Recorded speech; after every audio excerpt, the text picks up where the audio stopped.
ভাই আমি আমি আপনাদেরকে একটু জোশ টোশ আনাইতে চাই। বিএনপি নেতা কর্মীরা কারা আছেন একটু শক্ত হইয়া বসেন, শরীরের জোশ চলে আসতে পারে। ইশরাক বলেন আপনি বা ডায়লগটা মানে নাসিরউদ্দিন ওরফে ডার্বি পাটোয়ারিকে।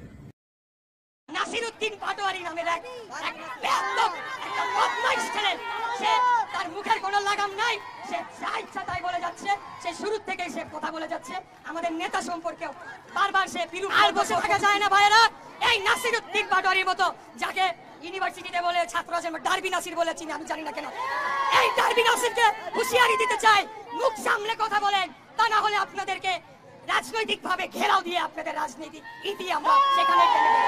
আচ্ছা, আপনাদের অনেকের কাছেই আমার মতন হয়তো এরকম প্রশ্নটা কাজ করতেছে যে ডার্বি পাটোয়ারি মানে কি, আসলে কারো জানা আছে কিনা জানাবেন।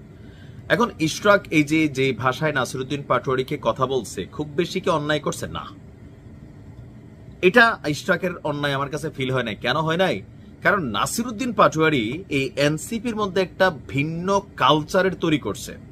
এখন এনসিপির যারা নেতারা আছে সবাই কম বয়স, আমাদের থেকে অনেক জুনিয়রেরা, তো এদের মধ্যে জোশ আছে, উৎফুল্লতা আছে, বিজয়ের একটা কি বলে যে গরিমা তো কাজ করে, বাট একটা জিনিস যেটা দরকার ছিল সেটাই নাই, সেটা হচ্ছে ভিন্ন মতের অন্য দলের যারা রেসপেক্টেড পারসন তাদেরকে শ্রদ্ধা দিয়ে কথা বলা। দেখেন, আপনি একজনের সমালোচনা করবেন কিন্তু চোখ রাঙাইয়া বিদেশ পড়ে থাকতে হবে, অনলাইনে কথা বলতে হবে, দেশে ঢুকতে পারবে না।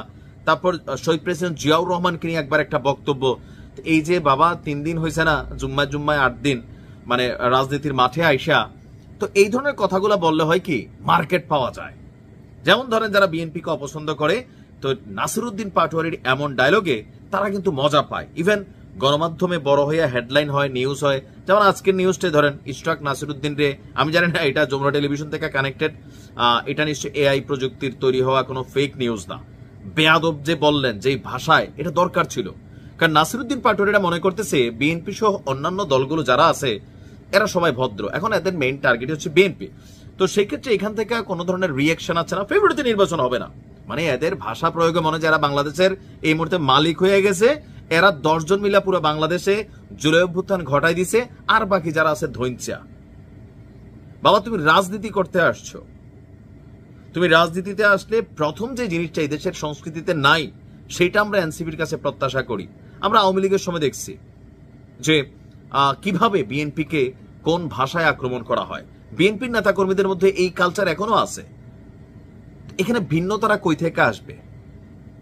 যে বিএনপির একজন কর্মী সে বঙ্গবন্ধু শেখ মুজিবুর রহমানকে শ্রদ্ধা করবে, আওয়ামী লীগের একজন কর্মী সে শহীদ প্রেসিডেন্ট জিয়াউর রহমানকে শ্রদ্ধা করবে, কারণ এই দুইটা দলের বাবা তো তারা।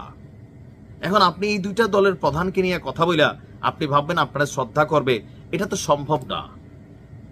বঙ্গবন্ধু নিয়ে তো বলেই, শহীদ প্রেসিডেন্ট জিয়াউর রহমান নিয়ে, তারেক রহমানের নিয়েও সর্বশেষ নাসিরউদ্দিন পাটোয়ারির যে অ্যাক্টিভিটি ছিল ডাইরেক্ট বেয়াদবি এবং হুমকিমুখী ছিল। এখন আপনি একটা রাজনৈতিক দলের প্রধান, আপনারা একটা জায়গা হোল্ড করছেন, আপনাদের ইচ্ছার বিরুদ্ধে গেলে ওই মাহিন্দ্রে বহিষ্কার করে দিবেন, কিন্তু বাকি 5 জন কক্সবাজার বাতাস খেয়ে আইছে, এটা নিয়ে আপনারা পারবেন না। এগুলো মানুষ বোঝে, যত এগুলা করবেন মানুষের কাছে গ্রহণযোগ্যতা হারাবে।